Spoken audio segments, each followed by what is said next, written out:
Where's this guy from?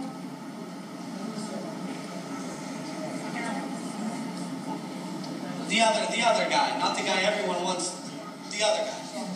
Somerset. Do we know what the guy drives? No.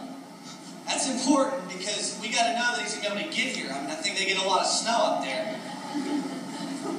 Ed Wehrer, I believe, has a 4x4. He don't live too far. If the truck don't work, he can probably get here. Obviously, the man's qualified.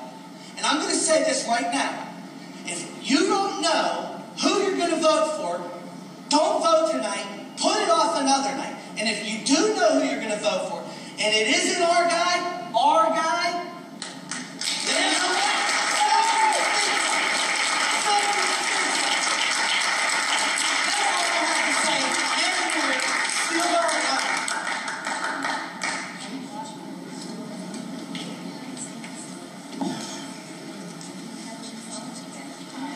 Hello, hi, Nicole States, 4537 Woodhill Drive.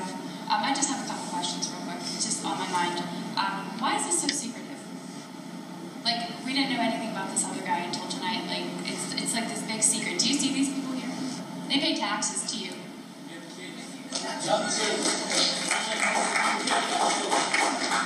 Yeah, but it's so secretive. Like, everything in Steel Valley School District is such a big secret. If you look at the operations in any other successful school, they don't do this to their community members. They care what they think. These people aren't here for the other guy. They're here for Ed Wehrer, whose blood runs maroon and gold. Runs maroon and gold. And obviously, you need your community support right now because you aren't doing a good job.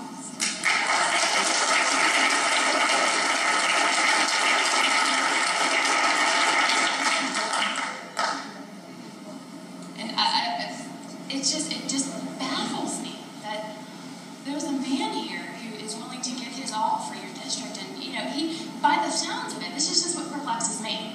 We have a problem with money. We can't handle money very well. And you know that just as well as I do, but it seems that Ed Wehrer could do Mark Tripak's job and the superintendent's job. He's got all those business degrees. He made the I-team work when there was nothing there. And he's the only man, and I worked with him at the I-team, that can tell you that he had his staff ready to work whenever we didn't think we were getting paid, but we didn't care. We had such a great time working with that man. Do you care about what your community, what your teachers feel? I'm asking you. Do you? Couple comments. He asked a question. First of all, we didn't put out Mr. Weir's name when we were interviewing, just like Mr. Kimmel's name. In fact, I don't know how his name got out tonight because I don't think anybody from the board put that out. Because it was a personnel issue, and if we were asked not to divulge names. When you appoint somebody, Mr. Natale, I'm very sorry. When you appoint somebody, that's a violation of some laws that we have to abide. But when you appoint a teacher, we can't break the law. But when you appoint a teacher, you just made a comment that you were willing to work for nothing when he was with the I-team. If he's elected superintendent tonight, and if we get into a position where this district doesn't have money, will you still be willing to work as a teacher and not get paid? Absolutely, I would. Just like Chester Upland, I would. Okay, good. I absolutely would. And that's a very absurd question. Would you be willing to work for free? I say there were 14 candidates, and we are prohibited from letting any of those candidates come out by law. We have laws to follow. But my point is, there was a violation of conduct. When you Okay, just to move on here, just state you have two more minutes, okay? I'm sorry. I don't mean to create a statement. I'm just letting you know that your community supports this man. I mean, do something.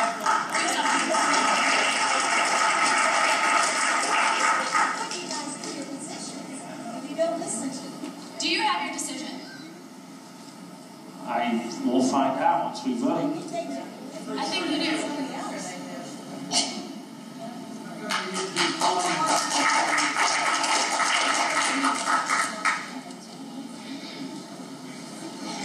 Good evening. Sherry Burlaw-Kazinsky, 402 Emerson Street. As a young mom in the community, lifelong member of this community, I hold a bachelor's degree as well as a master's degree in special education. I'm looking at a candidate who is passionate, very well educated, far above any means that I ever hope to get. Never will I hold a business degree. Somebody who's respected amongst this community. If you look at the people that are here to support him, it's very clear that he's been an active participant in our community for, how old are you, 40-something years. You know, I can look at him now and see him probably as a midget football player who has grown up and coached midget football players and coached our entire Steel Valley team. I've never had the pleasure of working next to him, but I would love that pleasure. Someday I may apply for a position within the Steel Valley School District as a special educator, and I would be honored to work under him. I don't know how many of you on the board as elected officials have gone through college or gone to get a master's degree, to earn a master's degree, but I'm very confident that Coach Wehrer could, former Coach Wehrer I guess, could obtain any degree he set his mind to. If there's a credential that you're requiring that he doesn't have, if there's a hole that needs to be filled, he can fill it. We have 2 years to do this. If you're not satisfied, as somebody else already said, then, you know, so be it. I, of course, would always extend the other candidate a fair shake. We don't know him. I would have liked to know a little bit more about him before this meeting, but we all do know Coach Wehrer, and there's a lot to be said, just the amount of people that are here. Not everybody has to speak, but your face does do a lot of the speaking, just being here to support somebody within our community who also has young children, who's invested in the community. We're having a problem with our budget. We're having a problem in our business department. He seems like he's the guy to do that. We have great educators. We have some great administrators as well. They all hold education backgrounds. Maybe we need somebody who's going to mix it up and be able to coordinate those people together and fuse us as one. Thank you.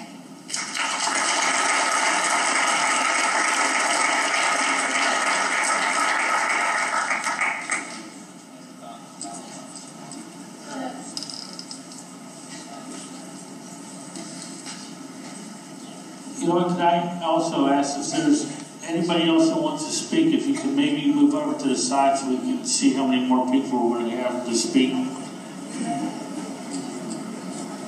This is Jim Barcall of O'Brien.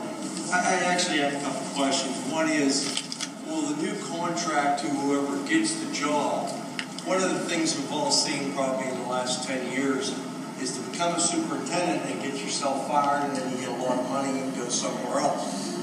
If you, in the contract that you people are going to offer an individual, is there an out for the school district to get rid of that person, irregardless of what, you know, without paying them a bunch of extra money?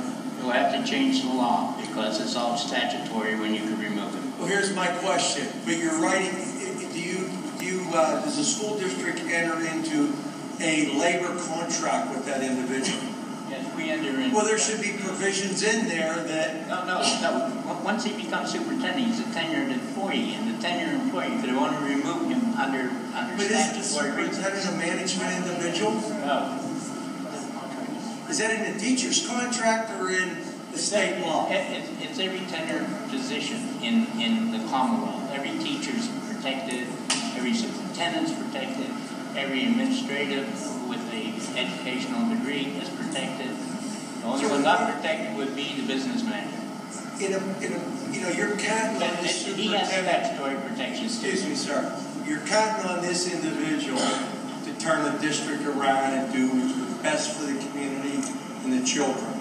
Because you want these children to stay in the community and not go somewhere else.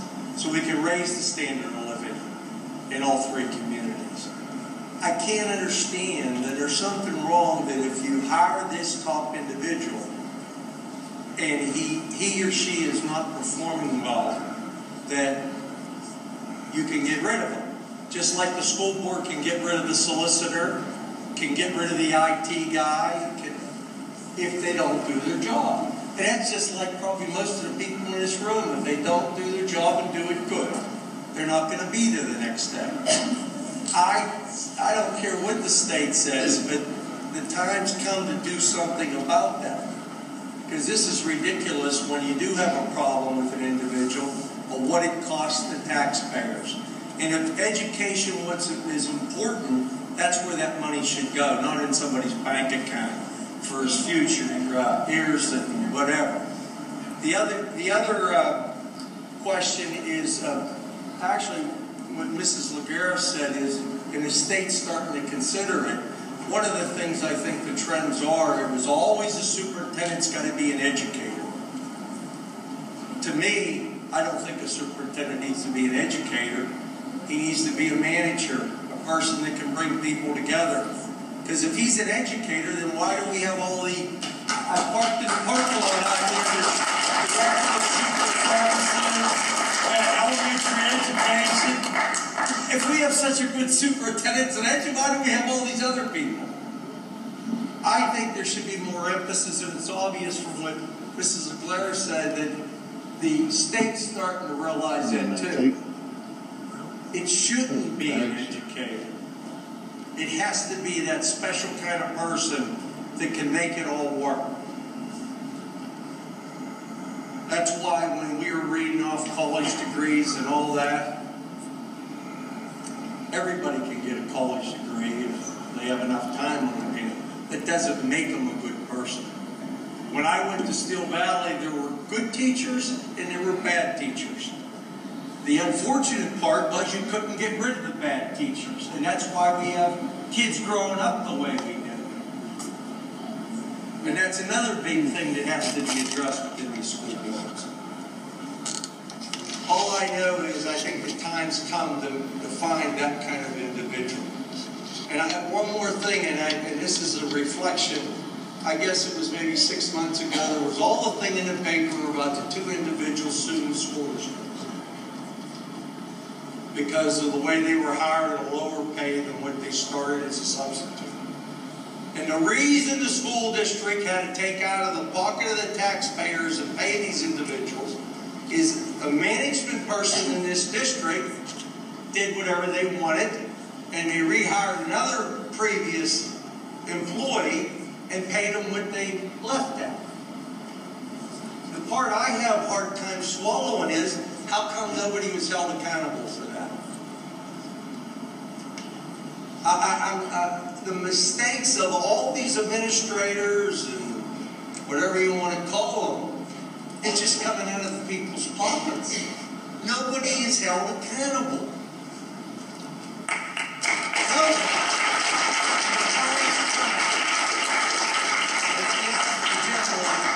You know, I'm surprised. Well, I think the problem is we don't really have much of a local paper anymore. Most people don't know. We should be outraged at that moment. Well, Jim, can I address that? Yes. This district called back a talented teacher. Yeah. They wanted to pay that teacher so that we could attract them to the district. That's right. And my opinion in that whole lawsuit was that we should have fought it because we could win. You can't attract talent if you're not willing to pay them. No, and that's but what it was their choice to leave the district. It was, and it was still Downey's choice. The whole issue was you had a policy and you played by the rules here, didn't play by the rules here. I wasn't part of that. You know who's held accountable? The citizens of our community. Mr. Barker. That decision was not based upon right or wrong. That decision was because the insurance company wanted to pay him off. Oh, so you wanted to fight it? Is that what you're saying? Yes, wanted to fight it. Well, if I was a solicitor, I'd want to fight it too. No, Here's the whole thing. If you would have just went by the rules, it would have never happened to begin with. All right. Mr. Barcall, the insurance company gets to hire the lawyer. Let me hold it. If we would have went by the rules, it would have never happened to begin with. And that was done by previous administration, not the current administration. And we would have lost good talent. So but I wasn't part of that. Jim, I wasn't part of that decision either. That's irrelevant. Why do you have rules if we don't follow them? You're saying you want quality education. That's the same reason you guys have to pick okay, the best person. Mr. Barker, can you finish up, please? Can you finish up, please? Your 3 minutes is up. Thank you. Did you hear the last thing about that's why each school board member here has to forget their politics and move their body to where